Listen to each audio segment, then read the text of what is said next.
I had a terrible, terrible night. You understand? I'm just trying to entertain you. I don't want any entertainment. I'm sorry I did that. Sorry. I'm under.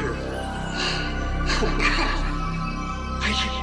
I'm unable to get home tonight, you know? I can't get home. And I'm trying desperately to find a place where I can stay tonight. Just sleep. All I want to do is sleep. There's a place on Spring Street. I can stay there, but I don't want to. Why not? Why not what? Why aren't you there? There's a place on Spring Street. Go. Because the bartender who lives there, girlfriend, killed herself tonight. And I think it's because of me. I see. That's out then. That's right, that's out. That is out. That is not a possibility.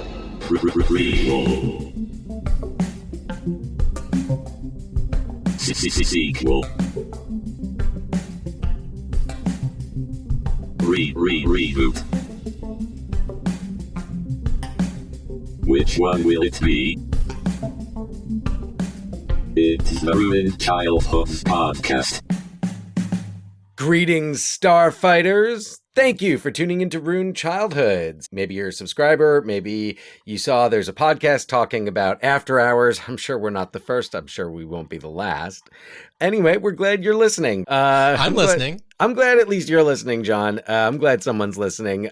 As I just mentioned, that is the aforementioned John on the other end there, and I'm Dan, and hey, yeah, we're here to talk about movies, specifically After Hours. You okay, Dan? I am great. No, I'm wonderful. What?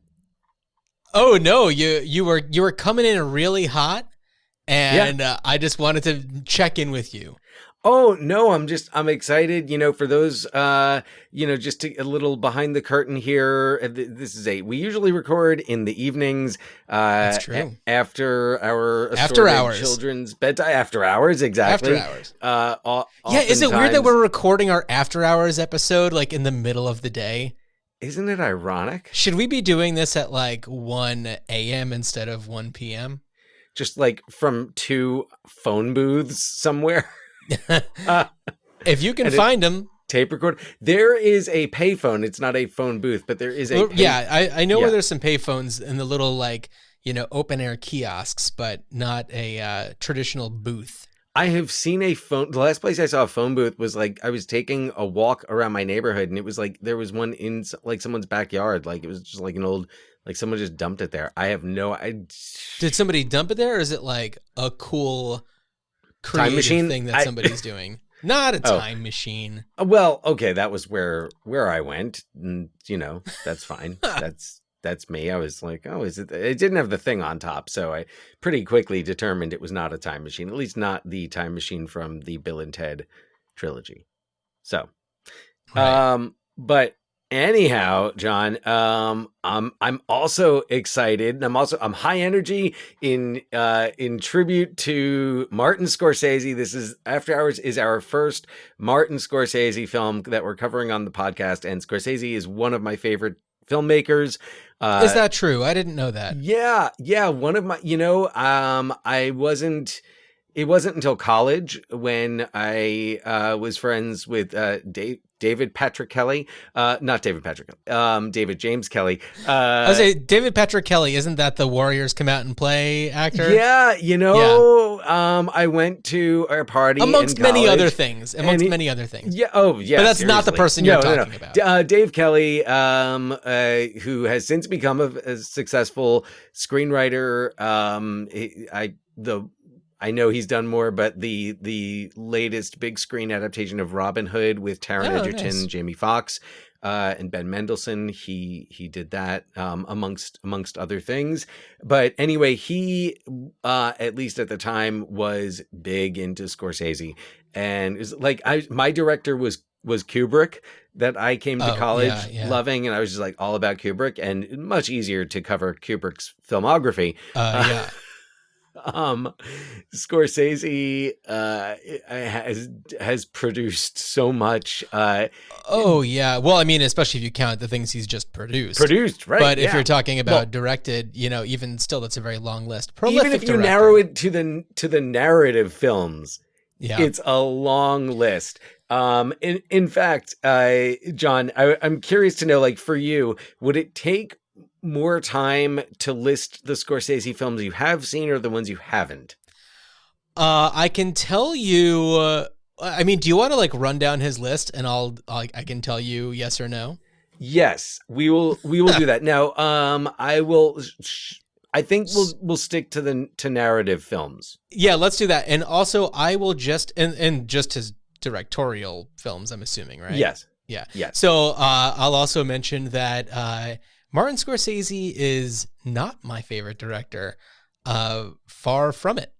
I respect the work that he's done and the impact that he's had on cinema, but I'd say not only has he not made some movies that I don't care for, but the only movie that I've ever walked out of in the theater. Yes, I know we're going to get to it, and I know it's a movie May as well get to it right now. that we feel vastly different about. But speaking of that movie, Hugo, right? Hugo, yeah. We don't need to be all cagey. We don't talk about it. Hugo. So Hugo, which I really liked, but it exemplifies how, even though I think when we think of Scorsese, we think of like gritty urban drama, we think New York, we think, maybe Taxi Driver, Mean Streets, Goodfellas, Raging Bull, Casino, films like that, The Departed. But you look at a film like Hugo. What's that? The Departed. The Departed, yeah. Yeah. Wonderful accents in that. And at least some of them, authentic. Mark Wahlberg and Matt Damon. Authentic. Yeah, I don't know why I'm just repeating things right now. So anyway, let's go through the Martin Scorsese's directed features. Are we going chronologically? We are going chronologically. Okay, from let's do it. Starting with 1967's Who's That Knocking on My Door? Nope. Neither have I. Okay. 1972, Boxcar Bertha. I have not. Neither have I. Okay. 1973, Mean Streets. I don't think I've actually seen it in its entirety. I think that if I remember correctly, I put it on late at night, fell asleep, haven't gotten back to it. Would love to, though. Yeah, I have not seen it, I think, since college. I think since, Dave Kelly's dorm room watching it on VHS. So it's definitely one I want to revisit, but I have seen it. Unlike 1974's Alice Doesn't Live Here Anymore. Have not seen it. See, that's one that I feel like you might be that, like, again, not the typical Scorsese from what I know of it. That one, when I think of like the type of like the films that you tend to gravitate towards. I mean, which is a wide range, folks. Yeah. Wide range. Just not often Martin Scorsese. Definitely not the crime dramas. Mm-hmm. But yeah, Alice Doesn't Live Here Anymore, kind of more of a character study, much like the film of his that I have seen. I don't know if I've seen this one the most, but I definitely watched it a lot when I was preparing to play John Hinckley in Assassins. Oh. John Hinckley saw Taxi Driver in the theater. I think that it says in the script 7 times. I like Taxi Driver a lot. Taxi Drivers. I've always been a big Taxi Driver fan. I was one of those college dorm rooms with a Taxi Driver, like not a poster, but a kind of like a more of an artistic kind of like a handbill kind of a thing. Yeah. Taxi Driver is definitely it's one of those that for me as a Scorsese fan, I think rank it in my top 3. It's great. Of his films. It's brilliant. It's wonderful. De Niro's just a fucking animal in it.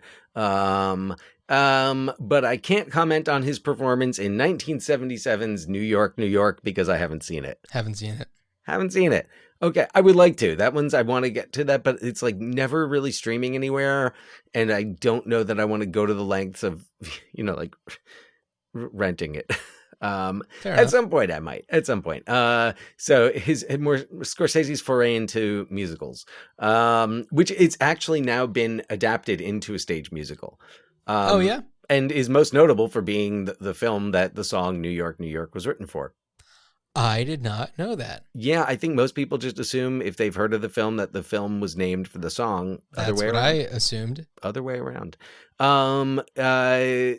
1980s Raging Bull. I like Raging Bull.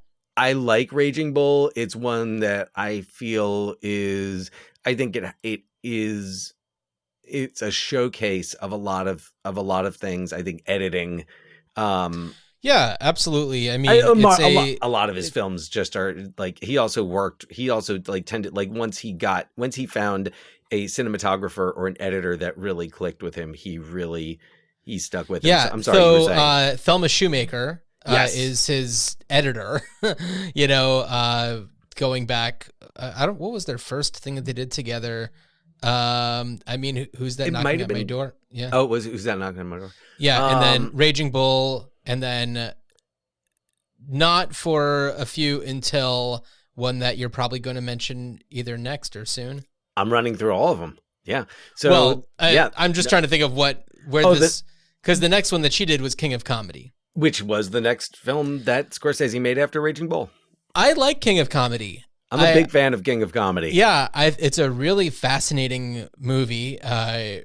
Another great Robert De Niro performance, and the range that Robert De Niro gives in Martin Scorsese films, if you really look at it, is pretty wide. It might seem like it's maybe not so much because there are a lot of very similar roles that he has in a lot of Scorsese movies. Going further into the future. Yeah. I mean, well, it's like this one, Rupert Pupkin, who he plays in King of Comedy. People kind of compared him to Travis Bickle in Taxi Driver, which, like, there's some. I definitely see the commonality, but De Niro does not like just repeat the performance. No. De Niro's wonderful in it, and I would say anyone who's seen Todd Phillips' Joker, but hasn't seen King of Comedy or Taxi Driver, should definitely like. It is clearly a pastiche of those, and it's more than a pastiche. I appreciated it for what it was. That's all I'm going to say. So the next film after King of Comedy is today's After Hours, which I'm pretty sure we've both seen recently. Very recently. It is my favorite Scorsese movie. And as somebody who's not a big Scorsese fan, I will say not only is it my favorite Scorsese movie, but it's a movie that I actually really, really like. Yeah, and I mean, we're going to, of course, go much of the rest of the episode talking about that. So I'm just going to move on to the film that Scorsese used to revive his career, because it was not going so well, was The Color of Money. I actually haven't seen The Color of Money. Someday we'll do an episode, Color of Money, sequel to The Hustler. Right. I guess I didn't even realize that he did The Color of Money. Right. Yeah. It just doesn't seem like it fits the profile. A Buena Vista, his first Disney film there. And a great movie, like Tom Cruise hitting his stride and really like playing it. It's like, I think, not the beginning of the evolution into the character he plays in Rain Man, but it's kind of like on its way there. Gotcha. Oh, cocky, smarmy guy. Sorry. All I'm gonna say right now is I just was speaking of Rain Man, tip of the cap to Barry. What an amazing series. Yes. Anyway, I'm just going to leave that there.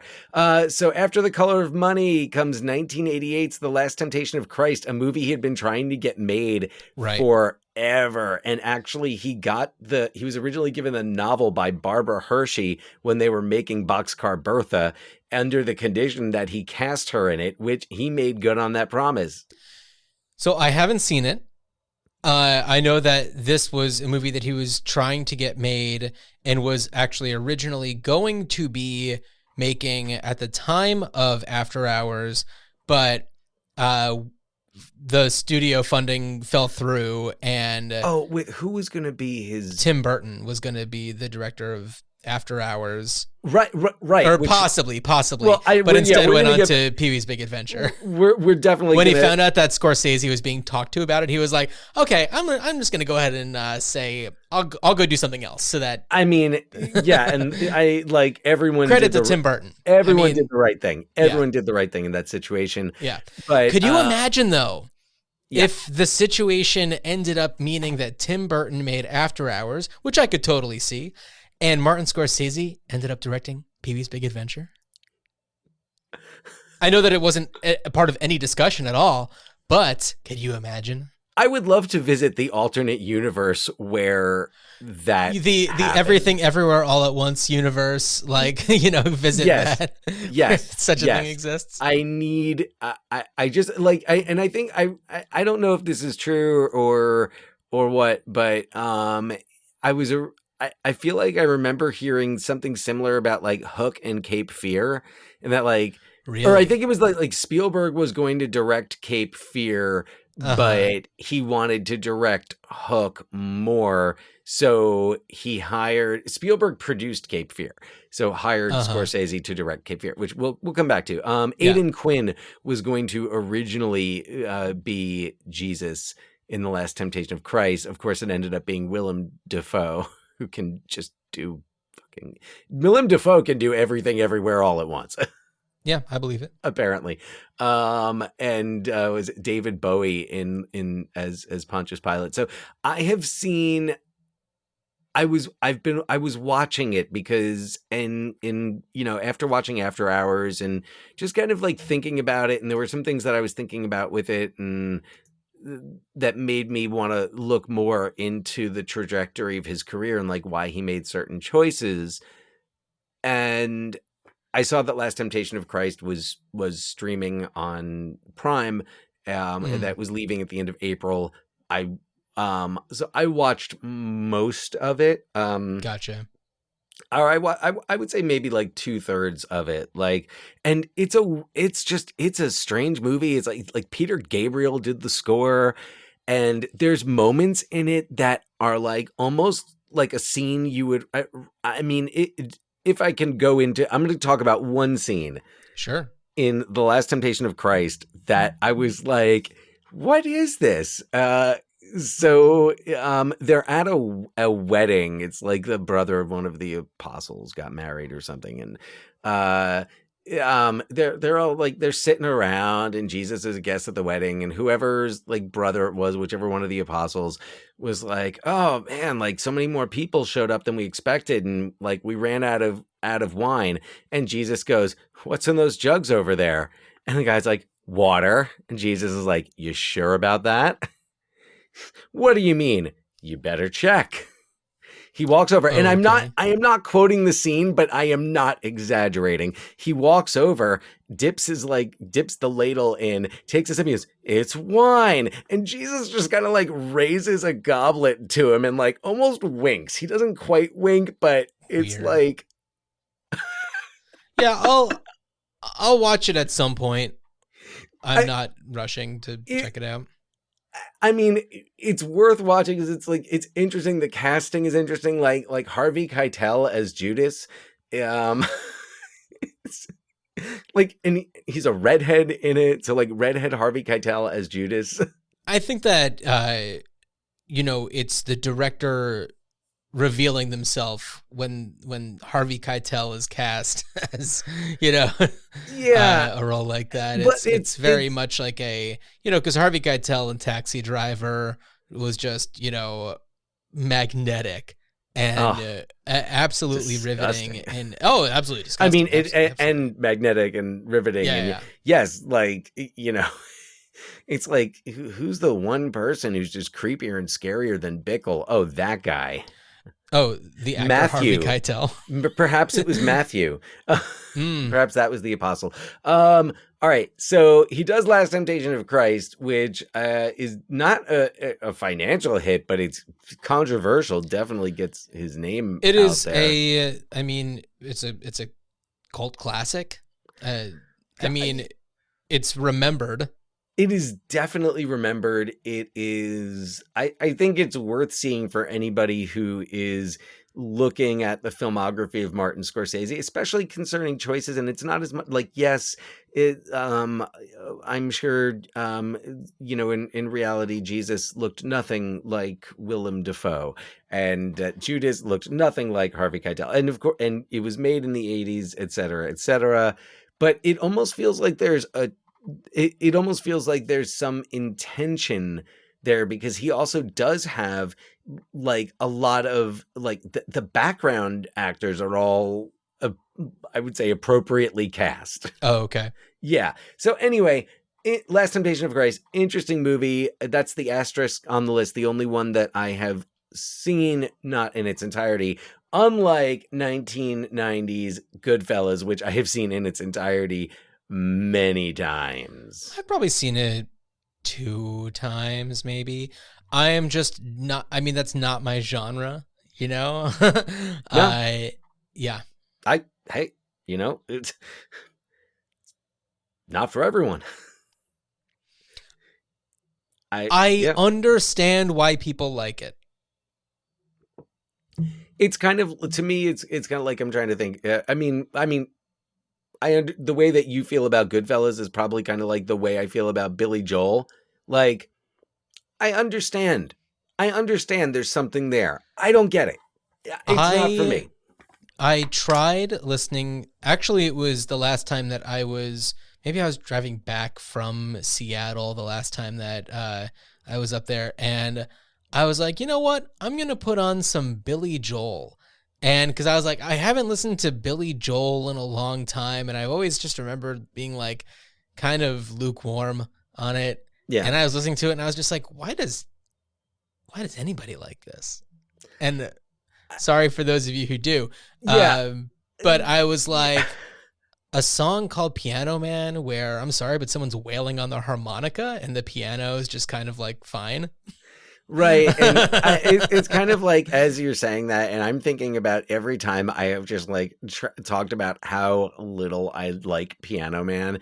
And I'm just hearing all the things like, yeah, but the way he paints a picture, I'm like, it's that joke from Family Guy where they're like, there's Randy Newman just sitting there and making up songs about whatever he sees happening. And yeah, I feel like at least Randy Newman had like a satirical outlook. That's what I was gonna say. Randy Newman was kind of like a little bit more snarky about everything. Yeah, and yes, of course, a very signature sound at times. There's some of his work that he's done in film scoring. Right, there's takes film it a bit Randy of a departure. Newman. The I love to see you smile. You've got a friend in me. There was what was a movie? Oh, that's the Full House theme that I watched. Dan, what was the movie that I watched where he did the score, but it was like it didn't sound much like a Randy Newman stuff. Score? Oh, Marriage Story. Oh, okay. I feel like there were some other fighting again. Arguing. He did the score for Meet the Fockers, Seabiscuit. And Meet the Parents. Okay. Yeah. Michael with John Travolta. Oh, Michael. Oh, he did the score for The Paper. Maybe that's what I was thinking of. Oh, okay. All right. Yeah. Well, that makes sense. Ron Howard. I was going to say he did score for The Natural. Oh, yeah, yes. I think that's because that was that would recent. be that fits the bill. So you would know what's the movie I saw somewhat recently where Randy did the score. Well, yeah, if we do that for long enough. Okay, so Goodfellas. I did not see Goodfellas in the theater.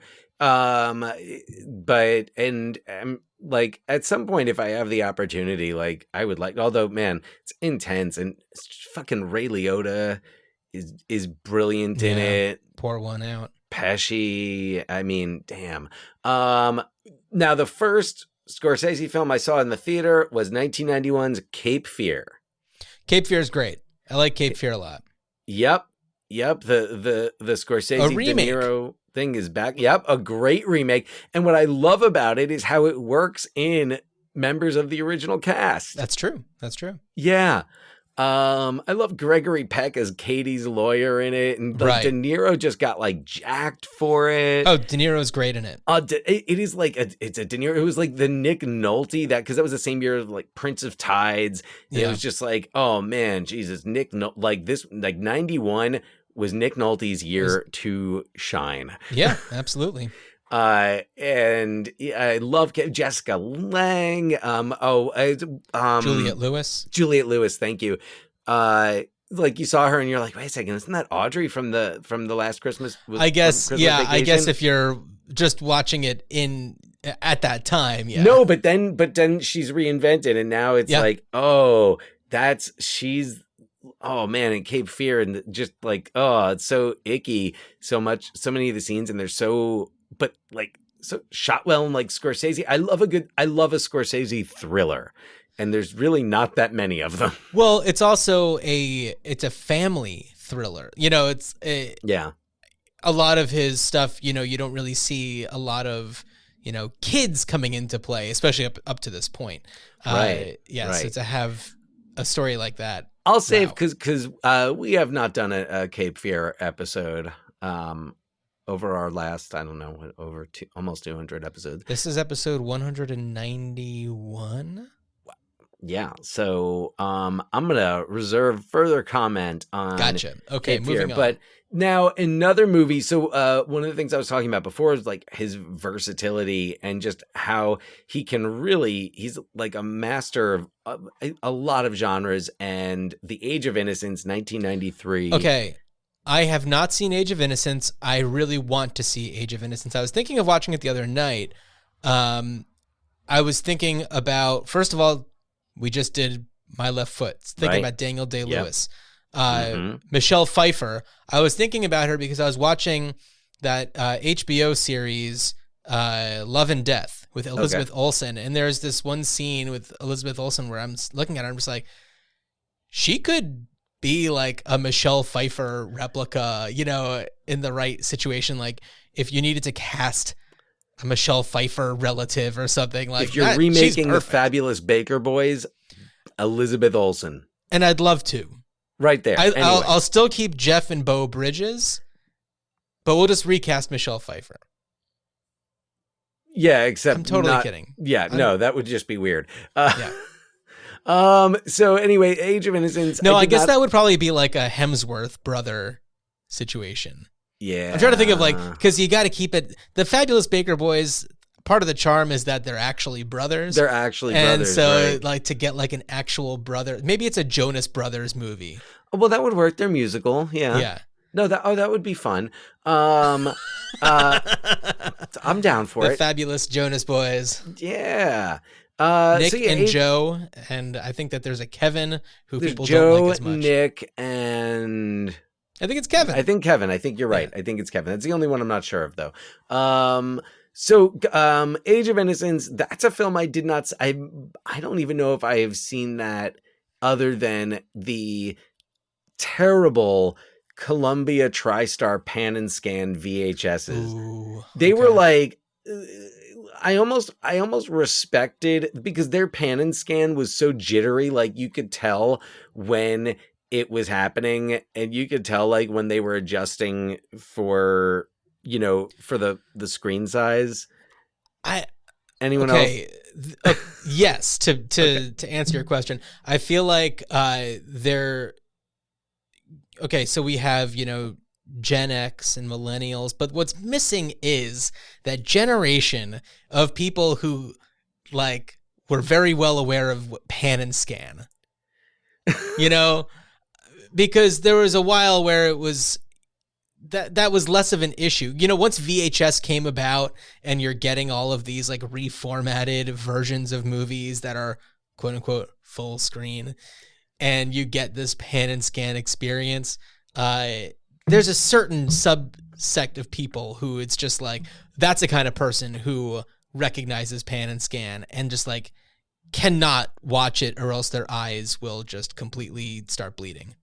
Right. Yeah. And I think, you know, in the early 90s, that was when there really started to be that letterboxing revolution, and where, you know, film nerds were like me, were like, I don't care if I'm watching it on a 13-inch screen. I want it to look like I was watching it on the movie screen. I want to see and I on the Interspace episode way back in the archives. Oh yeah. I believe I talked about that being my first experience watching something letterboxed.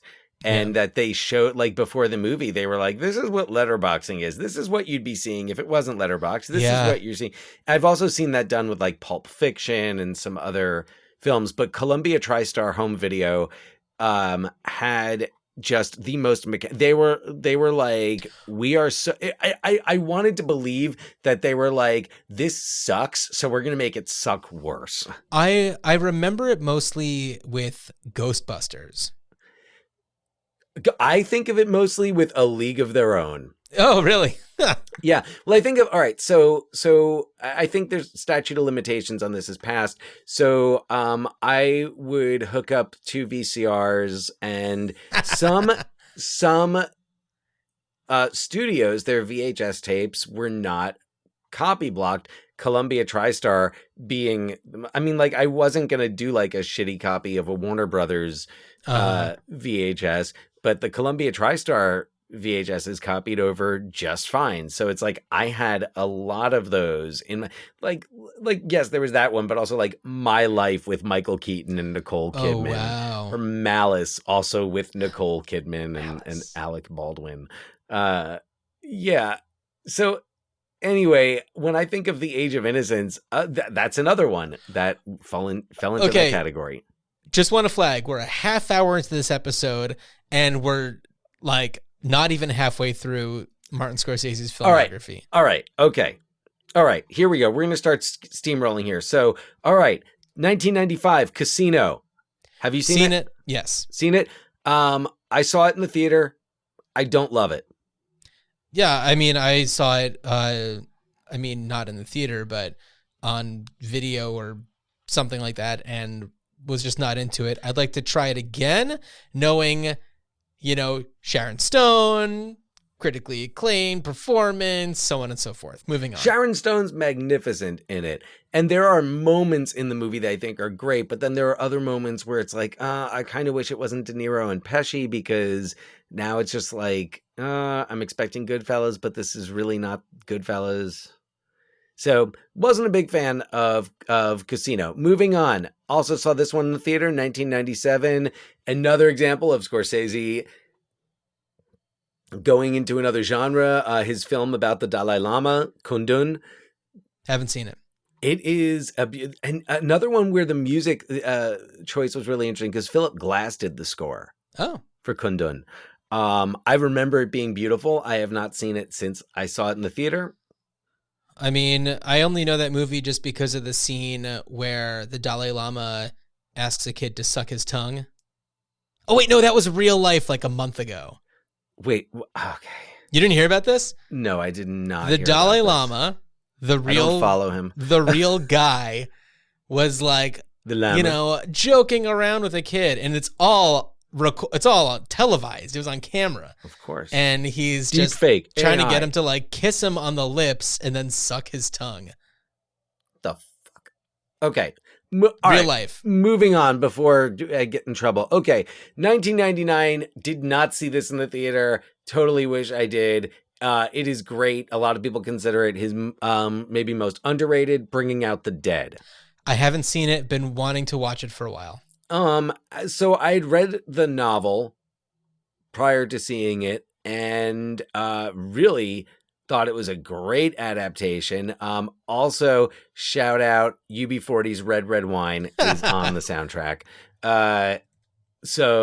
But even without even that aside, it's got isn't that a little late to have UB40 Red Red Wine on the soundtrack? Never too late for that. I also don't know if it necessarily takes place in 1999, but regardless, it's fine. And like it's playing. I feel like I remember the circumstance. I feel like they're walking into like basically a drug den to go. It's like Nicolas Cage and John Goodman and Ving Rhames are EMTs in New York City.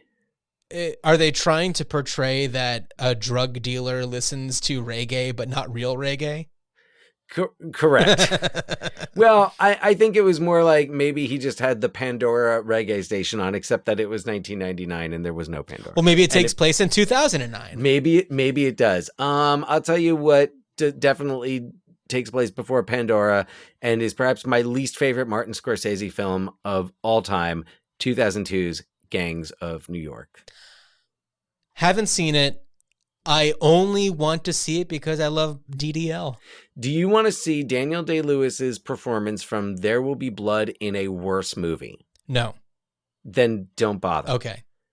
It has a miscast. I feel like DiCaprio is miscast. I feel like Cameron Diaz is miscast in it. And also the first 20 minutes of the movie are basically like this showdown between Daniel Day-Lewis and Liam Neeson. Mm-hmm. How do you top that? How do you, and spoiler alert, Liam Neeson doesn't make it. In How do any you fight top that? between Liam Neeson and Daniel Day-Lewis, for me, Liam Neeson better not win. No, he does not. He does not make it. But anyway, for me, it was like the rest of the movie was just downhill. Brendan Gleeson is in it, and I always like Brendan Gleeson. So, but I haven't watched it since the theater. But like, I remember there are parts of it that are burned into my brain, and I just remember really not liking it. The only thing of value is that it inspired one of the sequences in Kung Fu Hustle, which is a brilliant movie. You like Kung Fu Hustle? Fucking love Kung Fu Hustle. All right, you know what else was a great movie is 2004's The Aviator, which I saw in cinemas. Aviator's good. It's a solid biopic. Great Kate Blanchett. You get some Adam Scott in there.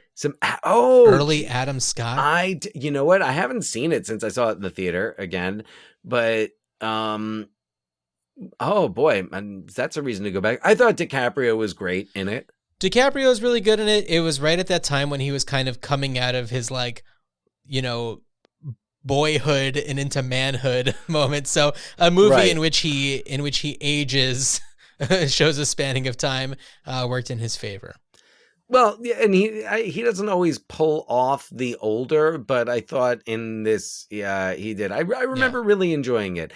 A movie that grew on me that I wasn't as crazy about when I saw it in the theater, but has grown on me since is The Departed. The Departed. Yeah, I like The Departed. The aforementioned Departed. Yeah, I don't like the ending.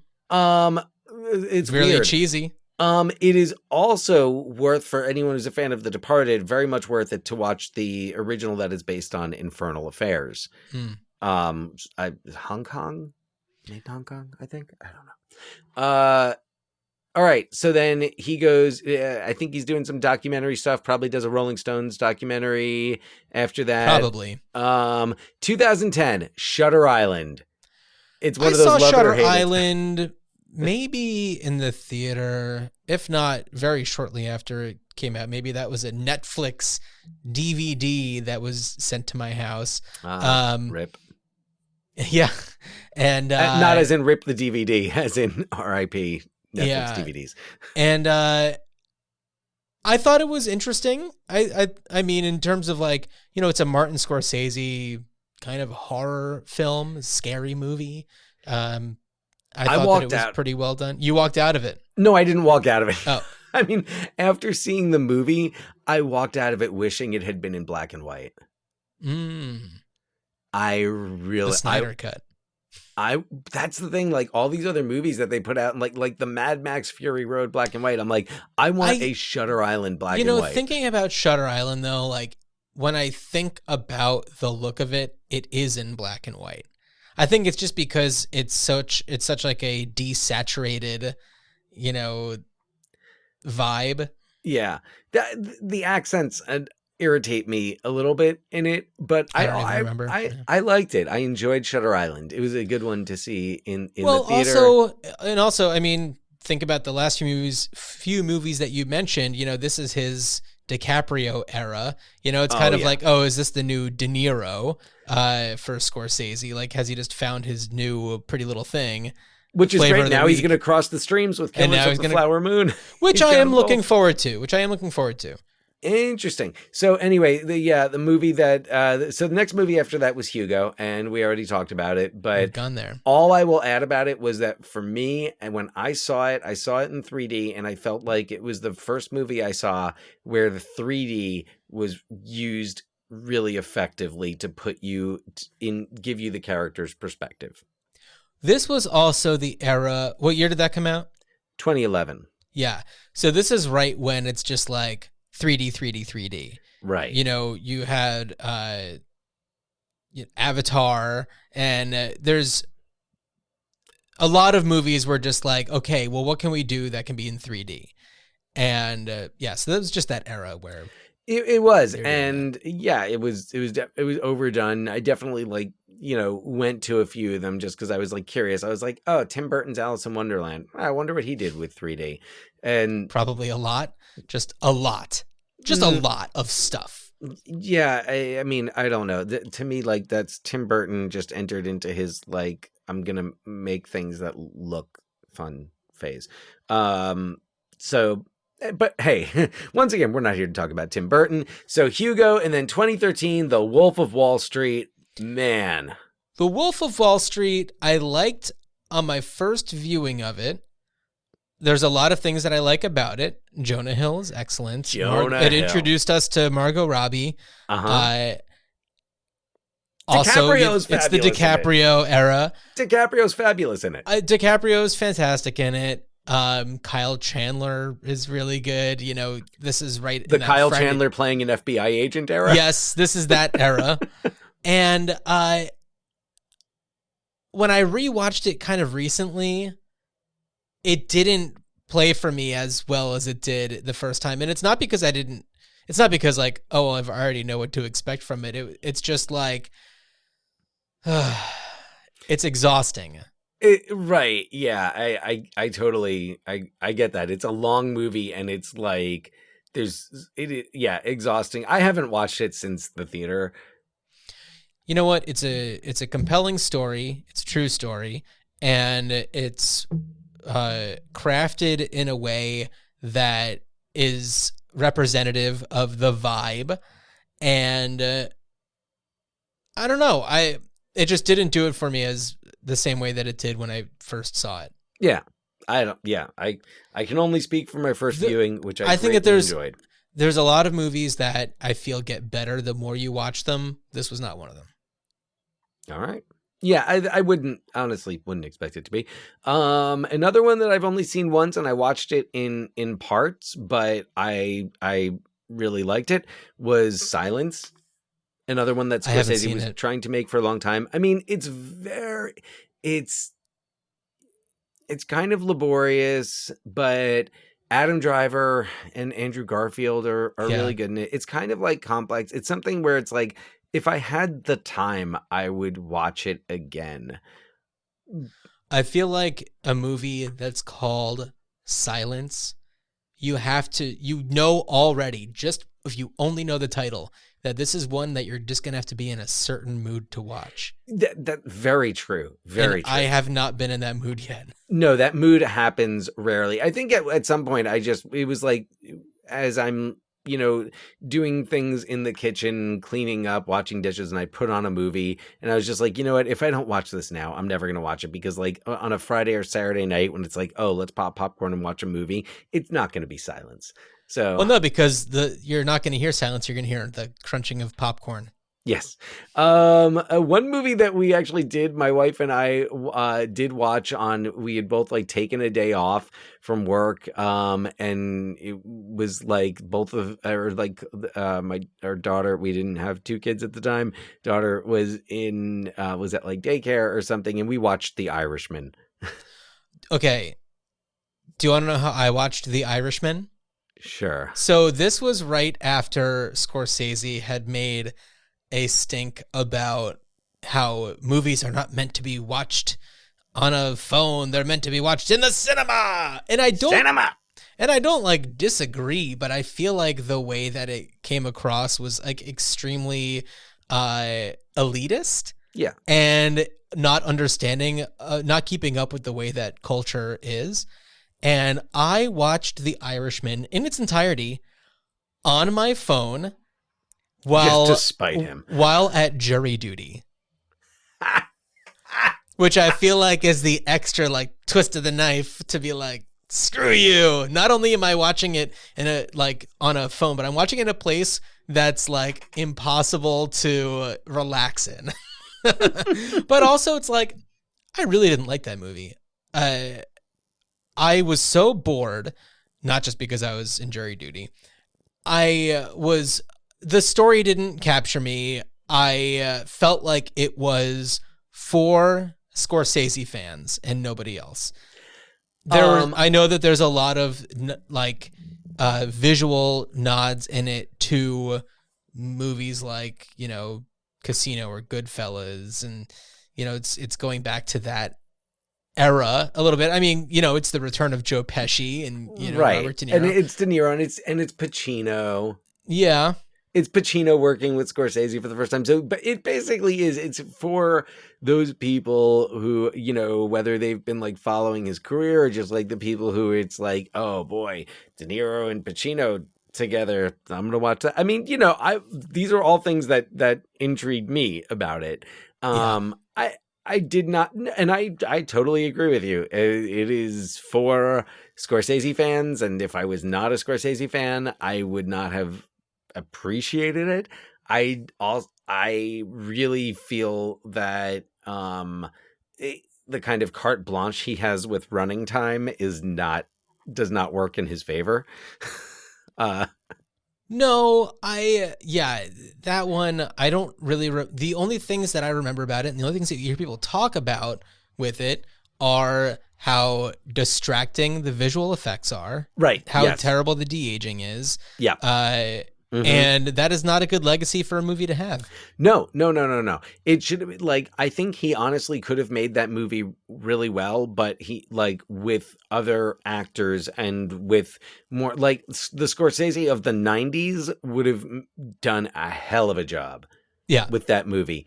But now just being able to be just kind of take all that time and also do all that, the aging and the de-aging, and it's so gimmicky and distracting, and at least it does not look like Killers of the Flower Moon is going in that direction, and it also looks like Scorsese is being the casting is representative. I'm intrigued of the cultures being portrayed. I'm intrigued, and you get your DiCaprio, as we were saying before. You got your De Niro. You got your Plemons. Okay. We got to talk about Plemons. Okay, first of all, shout out to everybody who's been buying your Jesse Plemons Always Delivers shirts on our TeePublic store. We've been getting a few sales for those ones recently. So, and actually talking about the HBO series Love and Death, he's excellent in it. Yeah. So Jesse Plemons, he's great. Fucking A. So anyway, John. And also, I watched Game Night again recently.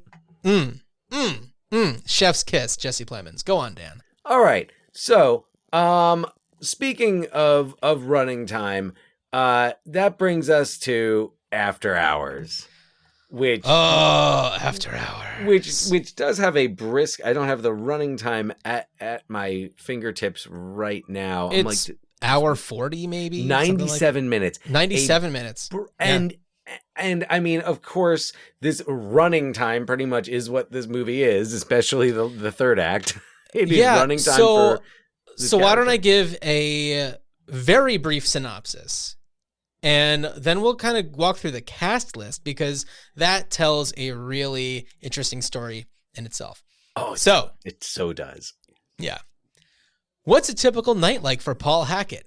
Hard to say, but one night in particular is unlike all the rest.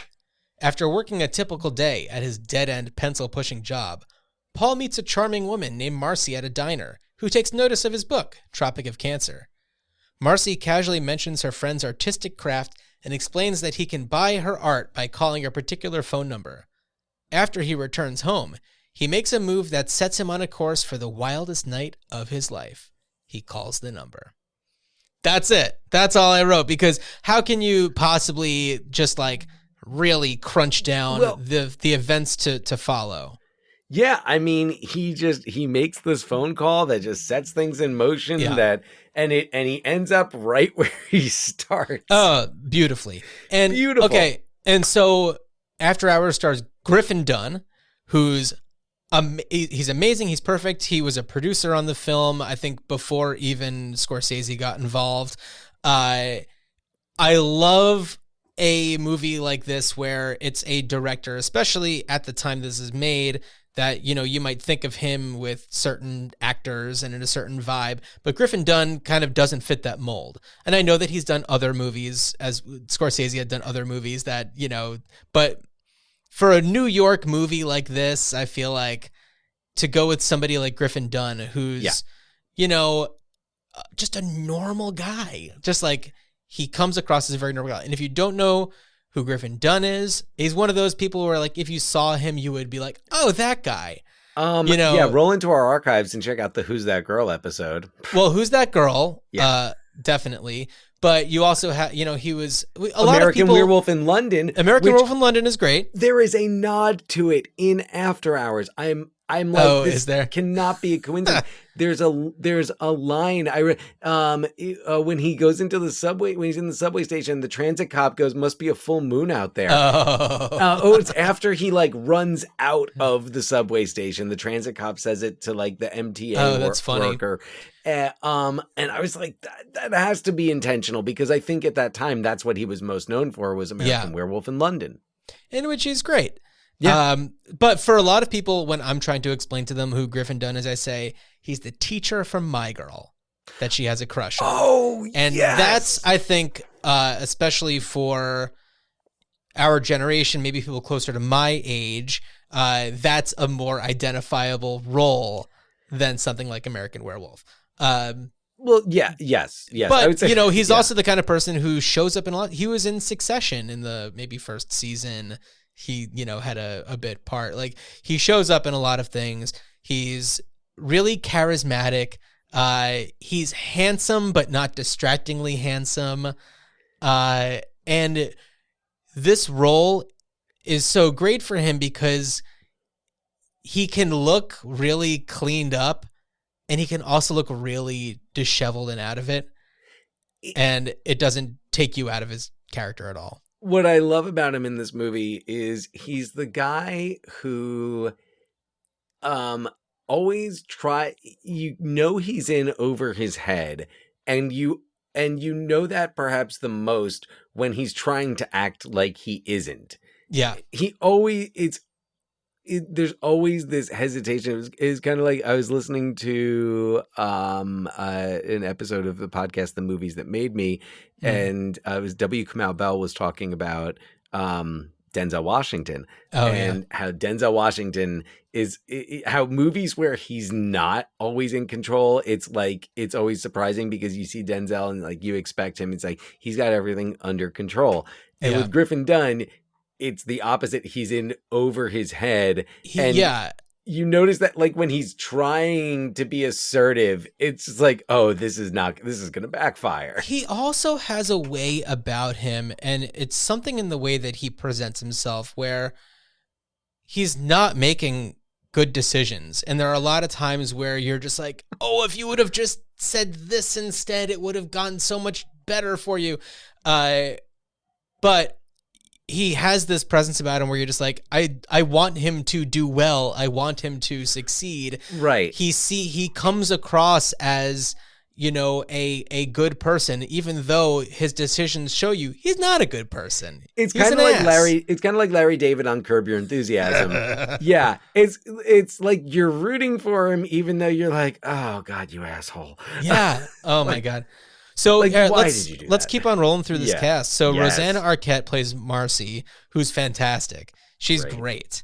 It's so sad that we didn't see as much of Rosanna Arquette as, you know, we should have.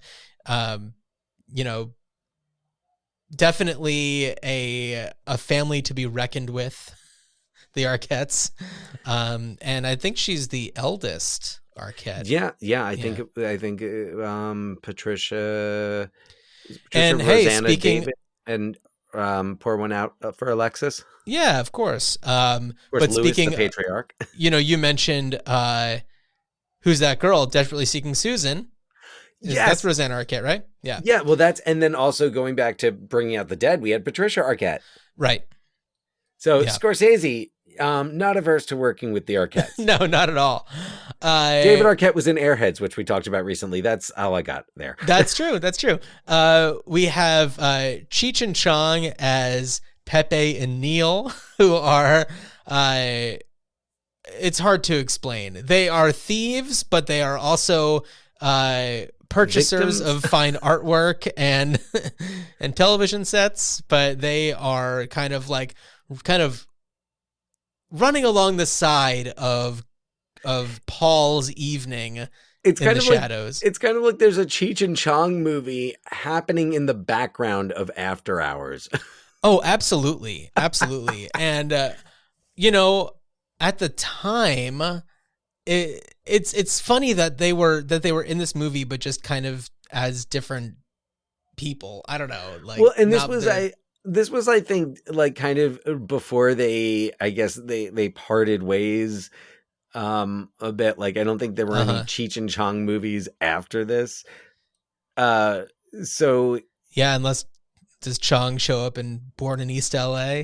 No, I do not believe so. Nor does Cheech show up in Far Out Man. Yeah, right. What's a okay? Chong? So we have Linda Fiorentino as Kiki, who's the artist who creates these bagel and cream cheese paperweights out of paper mache, and is living with Marcy temporarily because Marcy is going through difficult times with her boyfriend, who we find out is the bartender, played by John Hurd, in a weird series of coincidences. Yeah, who's kind of like maybe the most the most sympathetic character in the whole movie. I think so. He is a truly nice person from what we see. He sees this down on his luck guy who comes in, doesn't have a penny to his name. Well, he's got doesn't have any cash on him, cents. Yeah. and it's he's going to help him out. So. He trusts him with his house keys to go and get a cash register key so he can, and it's this whole thing.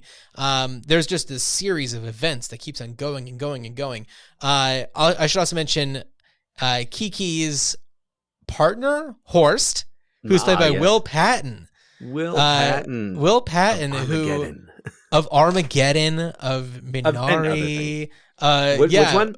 Minari. Minari. Yeah, I loved him in Minari. He was great in that. Will Patton's been in so much. Armageddon may be his biggest box office movie. Probably. Yeah. But he randomly pops up in this. But go on, because there's more. Well, we have Terry Garr, who plays a waitress at the bar that John Hurd is the bartender for, and she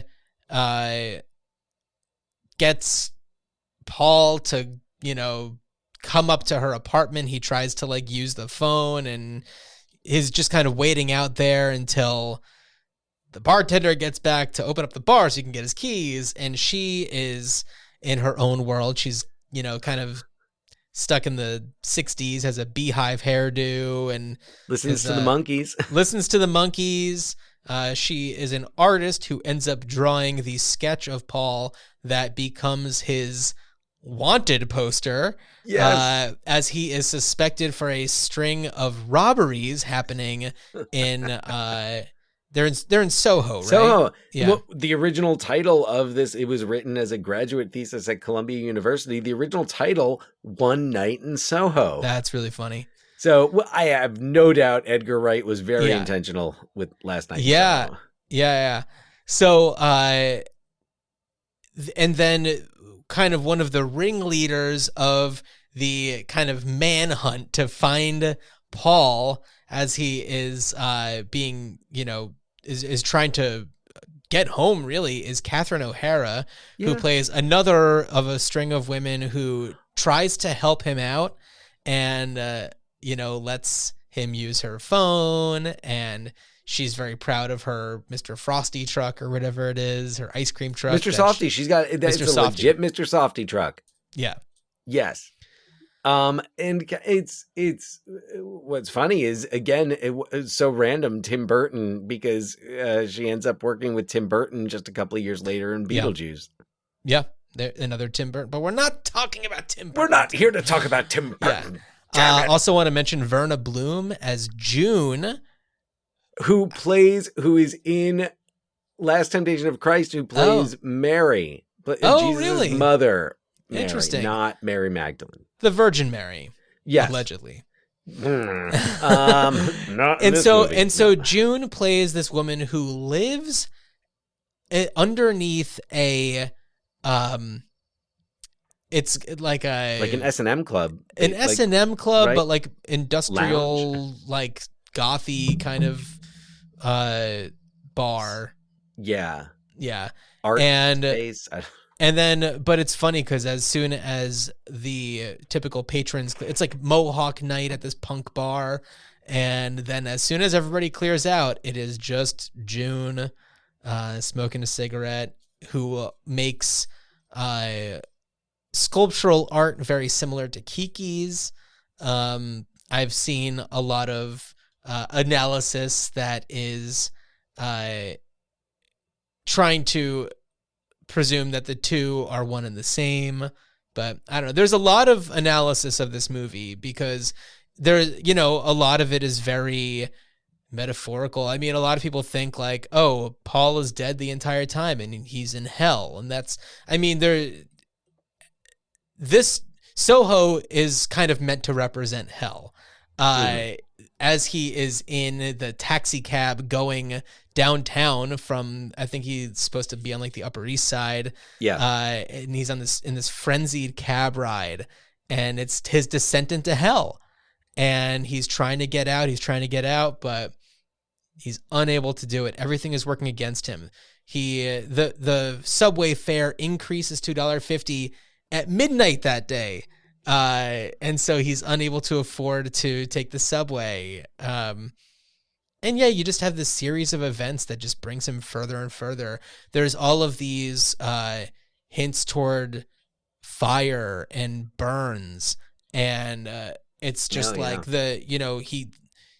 he very easily could fall into a trap where he gets a burn. He tells this story about when he was a kid and had his tonsils out, and there was only room in the burn ward, and the nurse kept a blindfold on him, and it's all of these kind of dances with the devil, really. Interesting. Do you buy into those theories? Like, are you? Well, the hell theory I buy into only because I heard Scorsese talk about it. Oh, so, yeah, he did like a commentary track that you can find on YouTube, and that's what it is. Okay. Yeah. The thing about the burns he doesn't go into, but or at least not that I heard. But I mean, it makes sense. So what's funny is, it's like, it's good to know. I like to know like what a filmmaker is intending. What I think something about this movie, and I don't know if Scorsese would agree, but it's like you could look at it in a lot of different ways.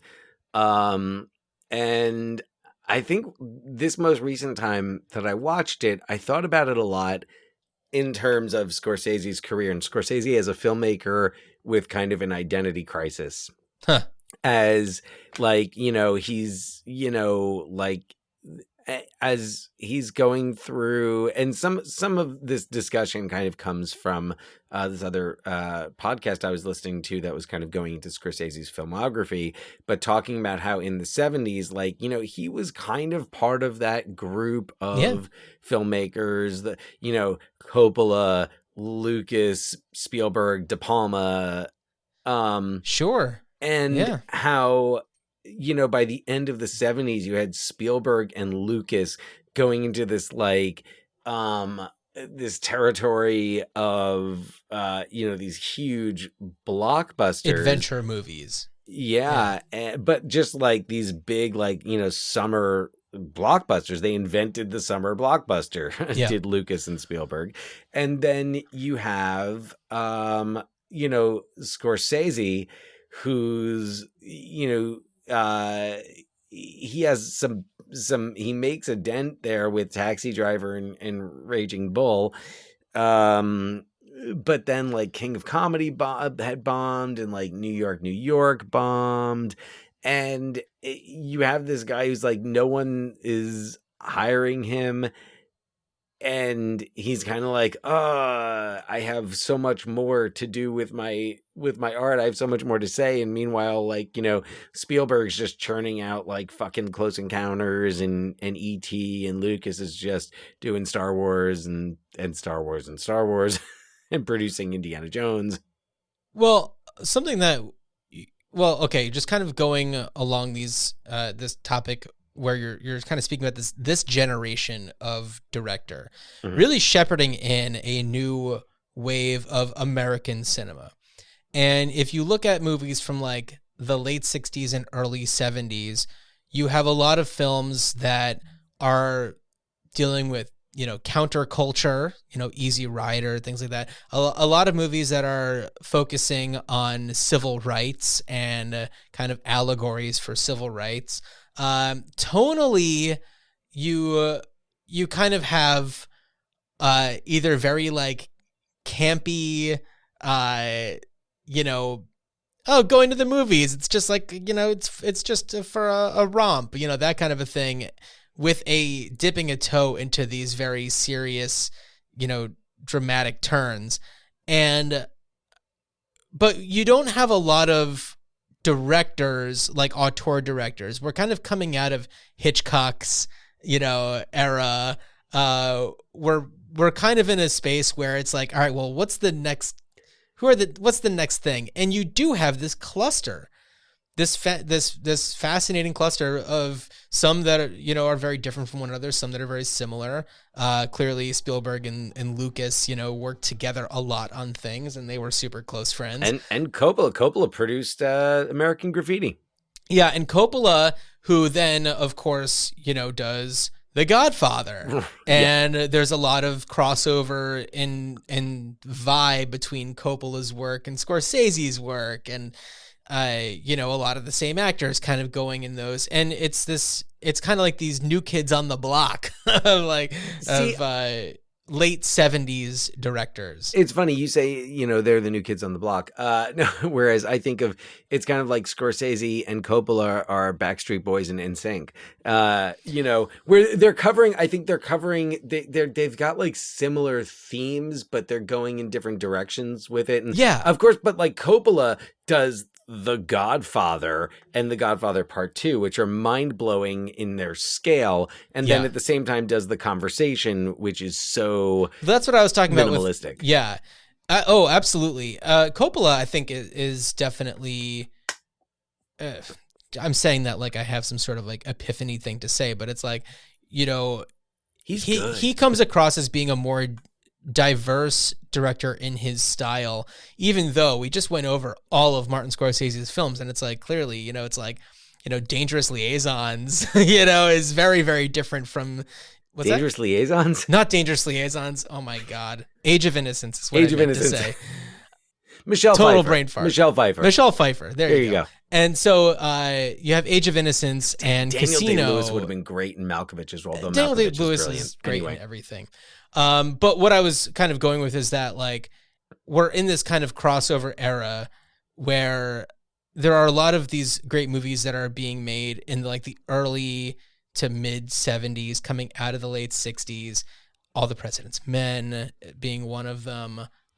Badlands being another. Oh, fucking Malick? Yeah, definitely. Oh, yeah, Cimino coming up there. Yeah, and I think that these directors coming in who have a very different kind of perspective, like Martin Scorsese, and I think that that's really what shines. You know, his version of New York is, you know, it's a different take. And even though we see it in movies like, you know, Raging Bull and Taxi Driver, and it's the same New York kind of as After Hours, but you see a very different version of it. You see a version where there's nobody out on the streets. It's fascinating. It's actually, and you're making me think about like the geography of New York City and the boroughs, and thinking about how his movies cover different areas of New York City, where Taxi Driver strays between like Midtown, like I think the office where Sybil Shepherd works is like around office. Columbus Circle, but the building where Harvey Keitel kind of sets up shop, that I actually used to live around the corner from that building. Yeah, that's down on the Lower East Side. I want to say it's by like 13th between like Avenue A and Avenue B, or Avenue A and First. I know, like we went, like I lived down there, so like we walked past. I was like, yeah, no, that's where like the pimp was. Yikes! And that's where all like the crazy shootout in Taxi Driver is. So there's Taxi Driver that covers that area. After Hours, which I mean, of course, covers Soho and like that downtown, which Soho now is viewed as more like upscale. But then downtown, like south of 14th Street, was like gritty and grimy. Let's talk a little bit about Soho in 1984, 1985. The version of it that they show here, you see this loft that Kiki is living in and doing her work, and you're just like, oh, that's supposed to look like a rundown, like, I don't know, maybe an artist could afford to live here kind of place. That would be $1 zillion today. A month to rent, absolutely. And then easily. And then what, around the corner from there is like Terry Gar's shoebox apartment. That's probably just as expensive. Easily. Yeah. Not then. No, not at all. So it's one of those movies that is it's a really good way to identify an era of a very specific neighborhood. So it so is. And looking at the film as this guy who's like out of place there. He's supposed to be like a yuppie. You see his apartment for a little bit at the beginning, and it's like his furniture is very sterile and it like comes as a set. And who he reminds me of, and especially in his apartment? Edward Norton in Fight Club. Yeah. Ordered everything from a catalog. I was like, these two are peas in a pod. I was like, I wonder, I'm like, how much of Fight Club, at least like, in terms of the film, it's like, how much of it is, how much was Fincher thinking about After Hours? That's a good question. But it also makes me think, and it's like, it's even when he's like, he even says it when he's doing the paper mache and he's helping Kiki, and I feel like a real Soho artist.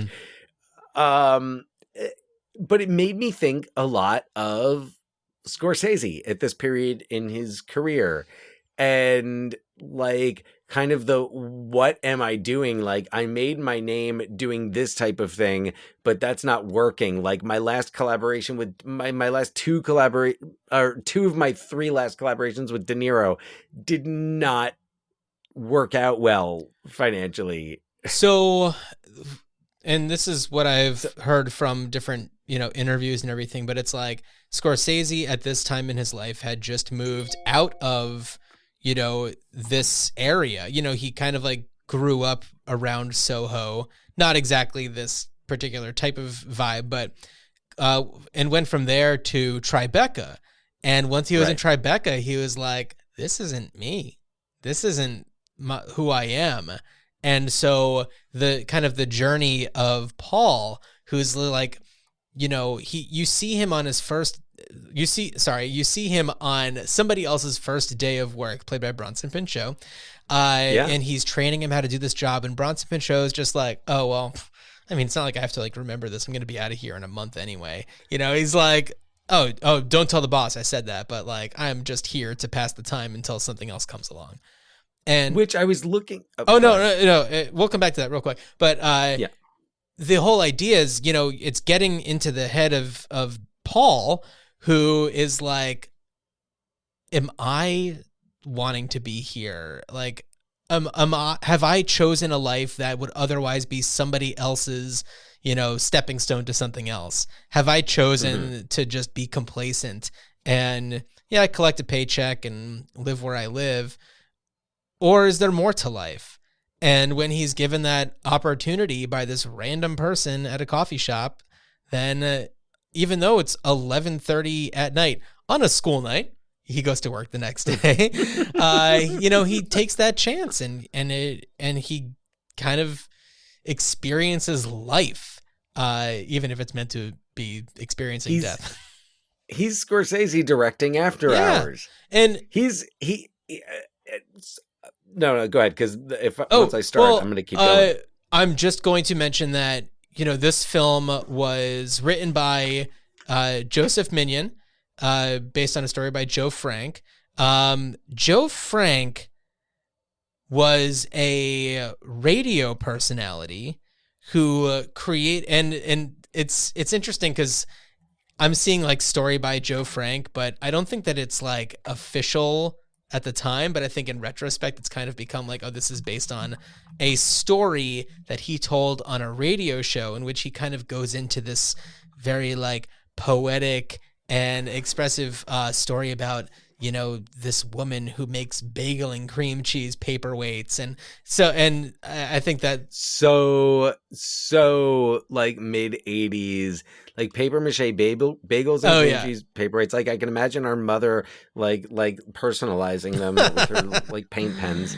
And so let's get personal. Yeah. And so this was a project that was kind of presented to Martin Scorsese, and once he kind of went on to it, definitely shaped it to make it really feel like him telling also his own story. Right. Which I totally feel like all the paper mache stuff, I look at the newspapers and I feel like it's reviews and critics and all the things that are written about him and his work. And it's kind of like, well, what would you love to do? Right. And he's kind of like, I'm making art. Tearing them up fine, and turning into something else. All this shit, and I am gonna make it into art. The end when Paul is inside the June's creation, and it's like him being confined by the media and by the press, and him being held back by all those, and then he's able to break. It's kind of like he leaves his comfort zone so that he can go back to his comfort zone in a better frame of mind. A little worse for wear, but sure. Well, a little worse for wear, but it's also like him, like, what choices do I make? Am I going to be this, like, am I just going to stay like this hip independent artist? Am I going to go? And what's interesting is he follows this up with Color of Money. Yeah. It's, big budget star vehicle for Paul Newman and Tom Cruise. Yeah. Well, I mean, Martin Scorsese's still, early in his career. He's still trying to figure out how to make the movies he wants to make. Yeah, but when he made Color of Money, he wasn't just like, I'm not just going to make this some paint by numbers shit. Like, I'm going to make this. Well, this is going to. As we said, I haven't seen it, so I can't speak to that. No. And it's what's interesting is something I love about After Hours is a lot of the, choices, a lot of the editing, and a lot of the where he does that really quick, like, close in on a character or an object. Like he does it with the phone in Cape Fear. He does it a ton in Goodfellas.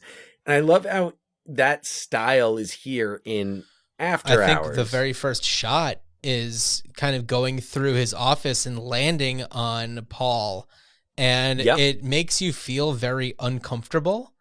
And it really says from the jump, from the very first shot, you're about to go on a ride, and it's going to make you feel uneasy. Yes. And you're going to be frustrated, but at the end of the day, it will have been worth it. Yeah. I think that's the question at the end of the day for Paul is like, was it all worth it? And I think when you see him walk in, of course, if he's been dead the whole time. Well, no, him being dead the whole time is somebody else's theory that I don't believe that one. But just like that's his personal hell that he's gone through. Right. And when you go through hell and you come back stronger, you come back scarred. But that's the whole thing about like scar tissue being tougher, and the metaphor of scars, and like how much was Scorsese scarred by critical reception, public reception of films like New York, and King of Comedy. Right. Well, and that, it's making me think about the scene because we are led to believe that Marcy has some history of being in a fire and having burn wounds. Fairly recently. So we see a book in her bedroom that's all about, burn injuries. She has a cream and ointment for burns. He sees what appears to be a burn on her leg, but after Marcy is found dead, he lifts up a sheet and she's not wearing any clothes, and he sees that what he thought was a burn is actually a tattoo, and she doesn't have any burns on her body. And for Paul, that's, at that point he is playing with the idea of, having a romantic encounter with her. But at what cost? Is this a damaged person who's, been through some really bad shit and gotten burned really bad? Does that mean that he is, putting himself in a position where he's in danger and ultimately deciding to run away from that? When he comes back, he realizes, oh, that was nothing at all. That was all in my head. I'm curious to know what you think about, if you think that has anything to do with maybe Martin Scorsese's approach to, his films, and maybe coming off of some box office failures. So yeah, interesting. He being Paul in this, sees the, right. He kind of gets freaked out, and he tells the story about the burn, the burn unit being in the burn unit. So when he, in trying to think of it, are you saying like, how do I see it in terms of like? Well, I'm curious because you're drawing parallels between Martin Scorsese's career and his approach to making this movie, and this idea of scarring and being burned.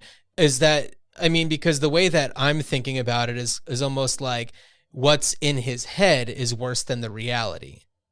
Well, and it's kind of like, I wonder how much reluctance he had to take on directing this film. And I wonder if this felt like for him, like, am I getting in a cab and heading downtown into the unknown? Well, which Paul does. And he took this movie because he couldn't do Last Temptation of Christ. Right. Yeah. Well, he couldn't work on this thing that he's been wanting to work on for years. But it's also like, maybe among other things, or just like taking, deciding to do this, was that him saying like, I need to be a risk taker. Yeah. And maybe he didn't feel like he took the right risks on King of Comedy, or maybe he felt like he took the wrong risks on like New York, King of Comedy. And that this spoke to him as somebody who takes risks and they don't end up working out per se. So it's kind of like, is he looking at that? Is he then feeling like maybe certain projects that seem scary aren't really so scary? And just because you've been burned once or twice, like, are you going to go back into the fire? Yeah. Are you going to jump back into the fire? So there's a lot of ways you could go with it and analyze it.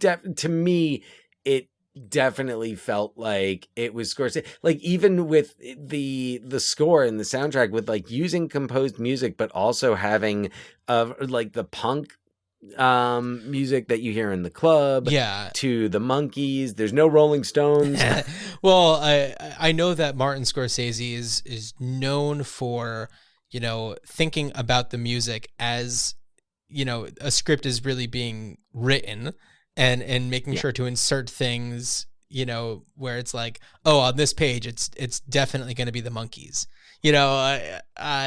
So in this one, the music, I feel like the Monkees and also the song that plays in the jukebox at Club Berlin when he's dancing with June are the two like identifiable because that's all about getting burned.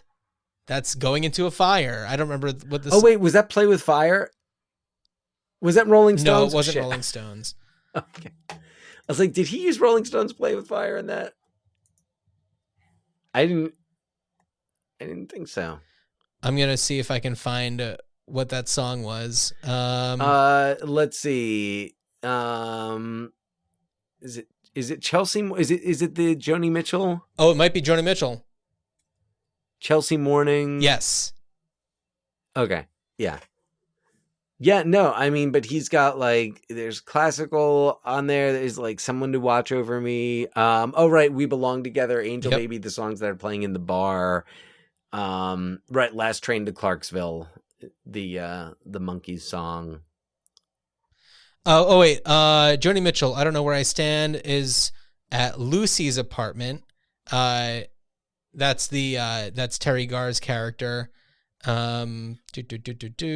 Oh right, she changes it from the Monkees to that. Yes. And this is let's see, One Summer Night, the Dan Lears. It's a good soundtrack. Yeah. Yeah. Oh, sorry. Is That All These is Peggy Lee. That's the song that they're dancing to. Oh, okay. Got it. Yeah. Oh, yes. There we go. All right. Yeah. So After Hours, it's a great movie. It just really is one of those that if you're doing a retrospective of Scorsese's career and you want to show his versatility, I love that in this movie, that going back to the casting, that he's putting people like Catherine O'Hara and Cheech and Chong in there, because Catherine O'Hara at this point was pretty much known for SCTV. Yeah, Second City. Yeah. SCTV. Yeah. So like you've got her in there, you've got Cheech and Chong, these comedians, Terry Garr, who was mostly known for doing comedy. Tootsie, I mean, Young Frankenstein, Tootsie, Mr. Mom, which right. That had come before this. So it's really and then it just occurred to me, I was like, oh, I wonder, did John Hurt and Joe Pesci on Home Alone talk about their experiences with Scorsese? Maybe they did. So Dan, talking about going back into the fire, what could you see doing with After Hours these days? I don't know. I would love to hear. I would love to. I like either read a book or just hear like a podcast, like a season of a podcast that talks about like movies, like behind the scenes, whether it's like Origins or something like that. I would love to hear the story of like the making of this movie. Just more about the casting, more about people's reactions to it, the script development, et cetera, et cetera. I think there's that. I do think it would make interesting fodder for theater. I don't know if it would be musical theater or just a drama and like a theatrical experiment following. There's a lot of ways you could do it. I almost imagine it like it's a psychological journey, like God damn it, I don't know why this play is coming into my mind, but Wojciech, which Werner Herzog adapted to film with Klaus Kinski. Fittingly, but just almost like really using theater to illustrate Paul's experience and having like maybe a more grotesque like Mr. Softy truck be like the central set piece that comes out. I feel like there's that. I really don't think there's any call to do any type of sequel. There's plenty of characters whose backstories I'm sure would be fascinating enough to support an entire story. Rosanna Arquette, Marcy's backstory, perhaps. But that's pretty much where I land on this, John. What do you think?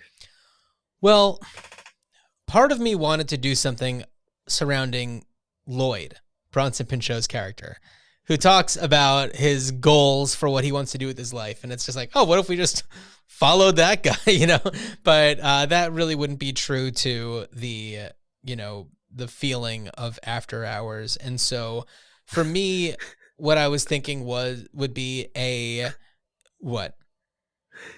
He winds up working in Hollywood, right? Because didn't he want to go into some type of like writing? He wanted to start his own magazine. Works in Hollywood, and so ends up with a bunch of cocaine in his car and True Romance. And he's in True Romance. So what I was really thinking was, it is a 40 years later sequel. We have Paul, who has barely left his house in 40 years, his apartment. He's terrified of what would happen if he takes any risks or, does anything, really. He essentially, does the same type of work that he was doing before, word processing, which I think that if he's still in the word processing industry in 2023, then it begs the question of, is he even alive? Is he even doing anything? Is he AI? Yeah, is he AI?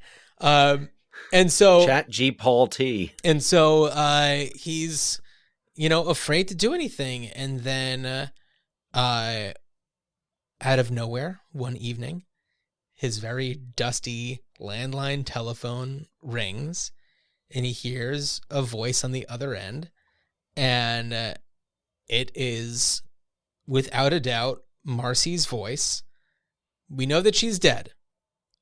Mm-hmm. Or so we think. We're pretty sure she's dead. We see her body. We get confirmation from other people that, Marcy has killed herself. But whether it's his imagination or not, he hears this voice, and for the first time in 40 years, he is compelled to leave his home. And of course, it sets him on a new course for the next new worst night of his life. What if she just says you forgot your paperweight? Yeah. So anyway, I don't know what necessarily ensues from there, but I feel like we need more Griffin Dunn. And this is a good way to do it. We're not done with Dunn. We are not. It would be interesting to see that, especially if he's kind of also avoided the development of technology. If he's kind of like if he's just been a shut-in and he's just like kind of leaving for almost. I'm imagining like being there.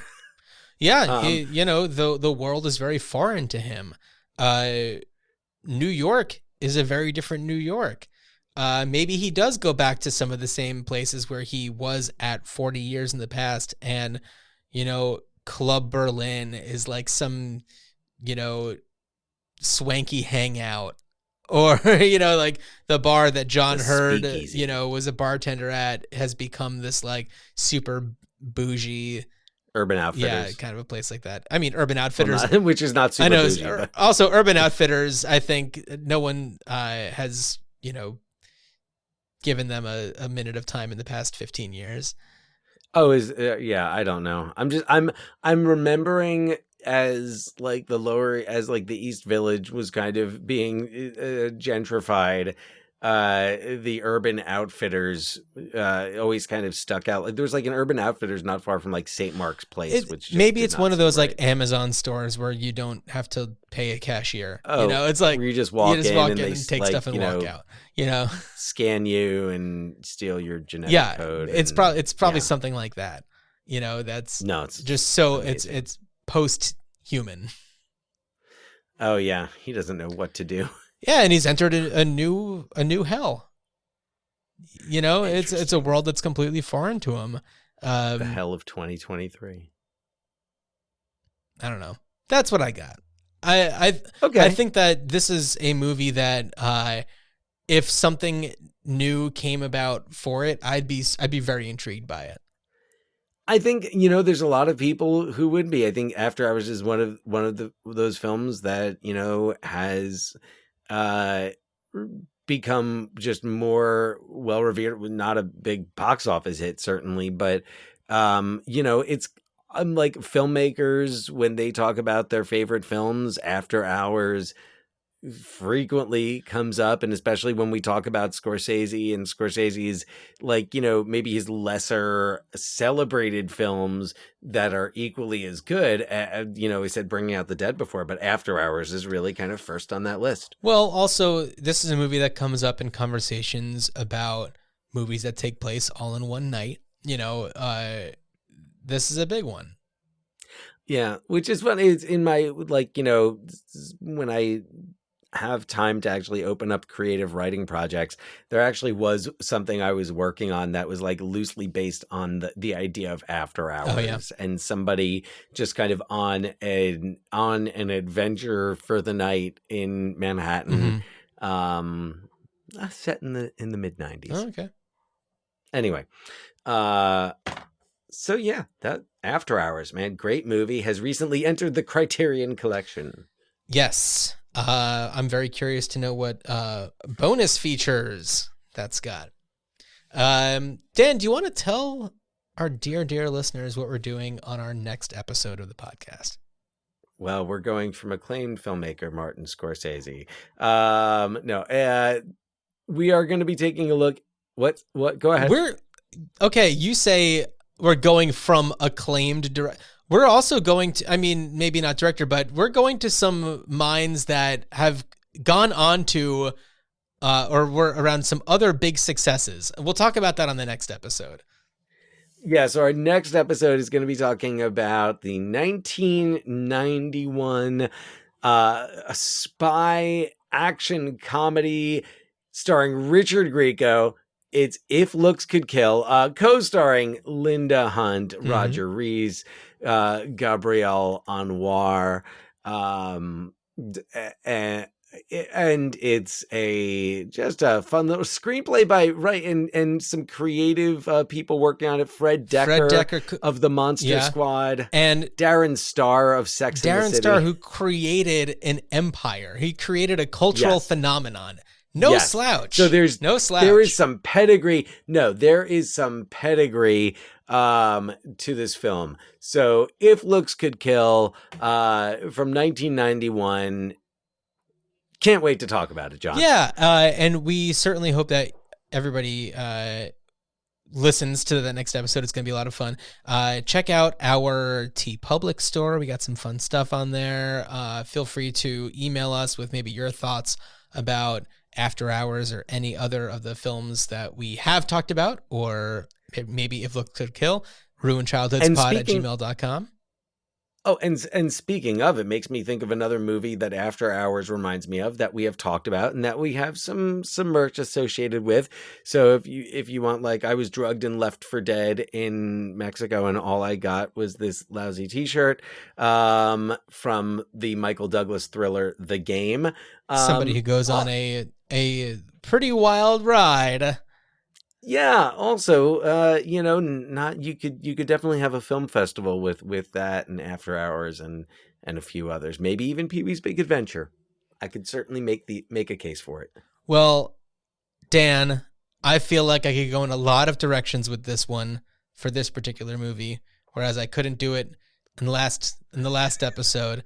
As you are on a bizarre, fast taxi cab ride down to Soho, I wish you a good journey. Good journey.